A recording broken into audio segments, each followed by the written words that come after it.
everyone, it's me, Savdraws, and let's just get right into the video. So someone recently came to me and submitted an OC to be redesigned. I felt that this character needed more than just a redesign, because I read their bio. They submitted their OC to be redesigned, but I will also give a bit of critique as well, because I feel like this character especially needs my help. So here's the lineup. I'll read the bio first and then critique it, and then we'll move on to the looks and redesign. So first let's read the bio. Name, Moonlight. Nicknames, Moon, Light, Demon, or Moonchan.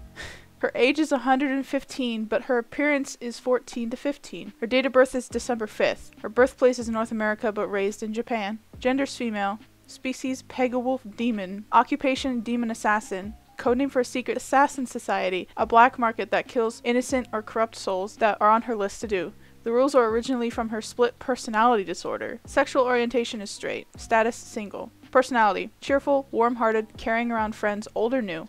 When they're down or go through hell, she tries to cheer them up any way she can. At times, she can be emotional, unstable, or stubborn during missions, problems, or get accused of something she didn't do or say. Her DID can be triggered or uncontrollable/unstable strong emotions and a childlike or demonic voices in her head that pressure her to control her or kill one of her friends. To keep them safe, she warns them ahead of time to lock her in her room and tie her up with metal chains and lock the windows. At times, her stubbornness can lead to her friends' downfalls on different occasions. She can't afford any medical treatment or help without arguing about her loved one's safety first. Health issues. Split personality disorder known as dissociative identity disorder. Family members. Darkwing, the demon wolf. Starlight, the Pegawolf. Silverwing, the demon hybrid. Hatsu, the red panda. Or Tails.exe, the demon fox. Her friends list is classified due to her fear of hurting them. Her enemies list is Silverwing, the demon hybrid, or other demons that are heartless or cold-blooded murderers. She likes reading, listening to pop music from different countries, making plushies, cooking, taking nightly strolls, and hanging out with friends. Her favorite foods are onigiri, sushi, and trying different foods. Her least favorite foods are pears, blackberry, and catfish. Her favorite drinks are milk tea, vanilla bean coffee, and fruit juices. Her least favorite drinks are soda, juice from fast food places, and wine. Dislikes any bitter, sour, or sugary treats that make her sick, being called demon, or other people fighting. Her fears are hurting her friends, snakes, and humans. Favorite music genre is pop, jazz, and mellow music genres. Least favorite music genre is dubstep. Favorite activities are sightseeing, listening to music, training, helping homeless people, and giving plushies to the orphans and the sick. Her current biography. The death of her father and clan from so long ago still haunts her to the present day. The nightmare of that day doesn't seem to stop. Since that day, she's hearing demonic voices in her head that tell her to go on killing sprees, which leads her to work in the black market assassin organization by one of those bosses when they first met on that day.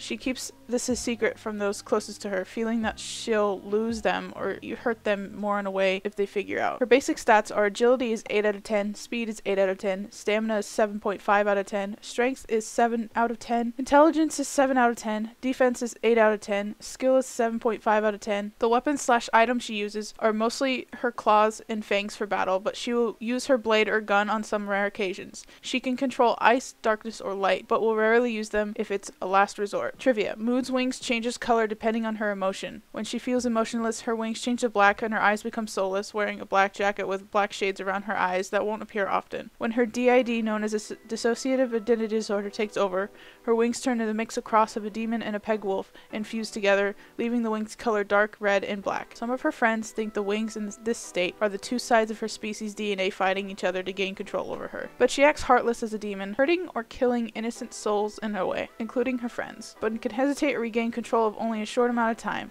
Sometimes her sexuality will change depending on which personality gains control over her. On rare occasions, her split personality might protect her friends. The tattoo on the back of her right hand is covered 85% of the time, depending on which friends she hangs out with. She thinks it's more of a scar or mistake she made in the past. She doesn't talk about her tattoo or her family that much. The tattoo marks her to be in a family clan line of assassin, and it's best for her not to talk about it or her last name. Alright, so now that we read the bio, let's critique the bio. The first thing it mentions is demon, and I'm not really sure what kind of demon they're referring to. Like, for example, there are religion-based demons such as those of Christianity, or there are Japanese demons such as Oni or Yokai that are spiritual. There's a giant list of different kinds of demons from different cultures, but I'll focus on Christian and Japanese-esque demons since her bio explains that she was born in North America and raised in Japan. This brings me to my next topic. It says she was raised in Japan, but most of her history and demonic tendencies are very Western romanticized. It's not mentioned anywhere in the rest of her bio about this. The culture of her character doesn't come off as Japanese. Even if she was born in North America, she could have a predominantly Japanese influence since she was raised in Japan specifically. The cultures are vastly different from one another. Next are just a few small tidbits of critique here and there. One of the instances in the bio where it seems like the author almost forgotten what they written down before. It says her sexuality is straight, but later in the biography it says her sexuality fluctuates, which is very contradicting. Another contradicting part of her story is that she warns her friends to lock her up and stuff when she turns into a demon. However, if you read further down in the current biography category, it says she keeps her identity secret from her friends in this first place. Does she keep a secret or not? Her friends seem to be aware to some extent, yet it consistently says that she keeps it a secret to protect them from her. One thing is brought up is her family. I assume Darkwing the Demon Wolf and Starlight the Peg Wolf are Moonlight's parents. This means that she got a demon side from her father and the Peg Wolf side from her mother. But that's actually not how genetics work. She would actually be one of three: a Peg Wolf, a Demon Wolf, or a Pegademon, because you only take one trait from each parent, not two and then one. So it's impossible for her to be a Pegasus, a wolf, and a demon at the same time. There's no reason to add the family members to the story or bio unless they are actually irrelevant to the story. If they have no purpose in the story, then there's no need to mention them. It will only create unnecessary fluff that people will not be interested in reading. They also add more futile elements to the story as well. One example is that her likes and dislikes. It doesn't really immerse me in the story or character at all.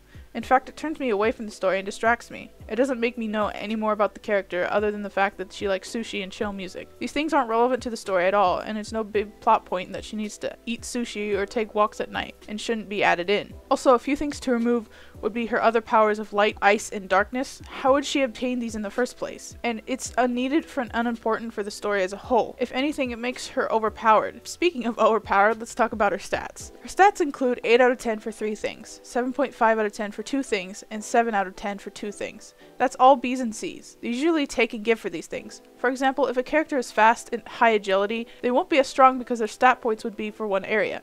If you give all your total stat points high all around, it turns out to be overpowered. If you want your character to be all around, they're going to have lower stats in each one than having a higher stat for a specific one. Another example, if a character is much stronger, they're going to be a lot slower due to muscle mass. If you want your character to be specialized in one thing, they're going to have to sacrifice another stat to replace their higher stat. This is why, for example, in D&D games, when there's different classes like tanks who are strong but not fast, or thieves who are usually fast but not strong. Let's move on to her wings. Her wings apparently change color according to her mood, yet also change according to her DNA fighting each other? That's not really how DNA works, my dude. So let's explain the problems with this. Color changing things according to the mood is a bad design choice in general. This is a common thing for beginner designers to do, and I don't blame them for thinking it was original or cool thing. But it's unnecessary for her design overall. This, and with the DNA battle thing, it wouldn't work. There's no way DNA can battle itself in a character's context. There's no way the wings would be able to change color in a DNA sense either. DNA genes are preset. Colors don't change after you're born. If it's somehow different because she's part demon, then there should be an in-depth explanation on how that would work. However, since she's somehow mixed with a wolf, it really cannot happen anyways because wolves' genes don't work that way at all. Another nitpick is that why her hand has to be covered. It doesn't really give any context on why other than the fact that she doesn't like it. It explains that she hides it so her friends won't question it, yet she keeps it out around certain friends. That contradicts, once again, her motives to keep a secret from all of her friends. It also says she just doesn't talk about it when she's showing it. Then what would be the point of hiding it in the first place? It's an unnecessary detail that contradicts itself. The next thing is the most important thing in this entire plot, and the fact that she has dissociative identity disorder, otherwise known as DID. Please research dissociative identity disorder from any accredited website. This is a very important thing. If you want to add a mental disorder to any character, best thing to do is to do massive research on a disorder that you're planning to add. Usually the people that have developed this disorder have suffered from severe sexual abuse very young. Severe trauma like this usually develops these kind of disorders. The trauma that you describe doesn't really match this kind of disorder at all. Hearing your voices is not associated with dissociative identity disorder either. Her behavior is corresponding with violent bouts of psychosis. Again, these are not traits of dissociative identity disorder. I don't think her behavior is linked to DID in any form. Don't put in mental illnesses for aesthetic or romanticized reasons. The way you're portraying dissociative identity disorder is that it creates an unstable, dangerous, demonic individual, when in reality it's far different from actual sufferers. Your character is suffering from demonic entity, not dissociations from reality. Quote here is, demonic voices in her head tell her to go on killing sprees. Once again, these are not traits of a dissociative identity disorder. I don't think her behavior is linked to DID in any form.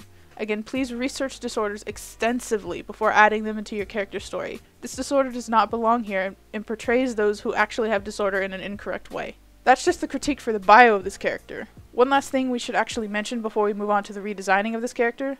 The kanji on her hand is actually incorrect. This is the actual symbol here, and is translated by my good friend Lee.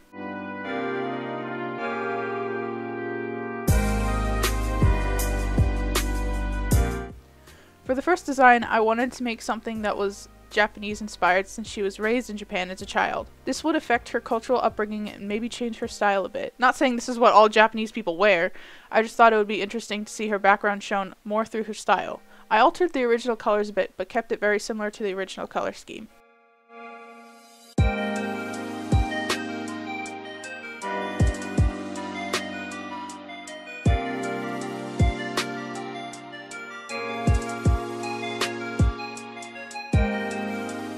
This one I wanted to go for more darker palette design. I wanted to put more of an edge to this character because if she was part demon, she would have that show through her color and outfit. Not saying all demons wear black or dark colors, but I thought it would be interesting if I were to change her up a bit and make her darker since the original color palette was very vibrant and colorful. Maybe making her darker tone shows her darker side.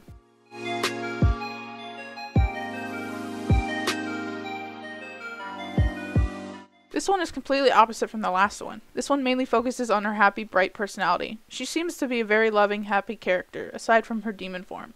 So I wanted to play off the childish vibe that I got from this character, the happy-go-lucky innocent girl. Alright, maybe not so innocent, but still. The colors and design are really inspired by her personality, as bright, bubbly people would usually wear brighter, happier colors. This last one was heavily inspired by the fact that she is an assassin. This design is very basic, but portrays a lot of her potential to become a good assassin character. Although this is a major part in the character already, I wanted to shine through her outfit and style. To be stealthy, you would normally sneak in the night and wouldn't want to wear bright clothes to give yourself away. I tried different variations of hairstyles through the characters, but this one actually has a reason why it's short. You wouldn't want your character's hair getting caught on anything, so having really long hair as an assassin would not help whatsoever. And here are the final results. Thank you so much for watching this video, and I hope the person who made this character watches this and learns some good character building techniques. Thank you all so much for watching. If you want to support my Patreon, feel free to check the link in the description. Thank you all again, and feel free to check out my social media links in the description as well. Bye.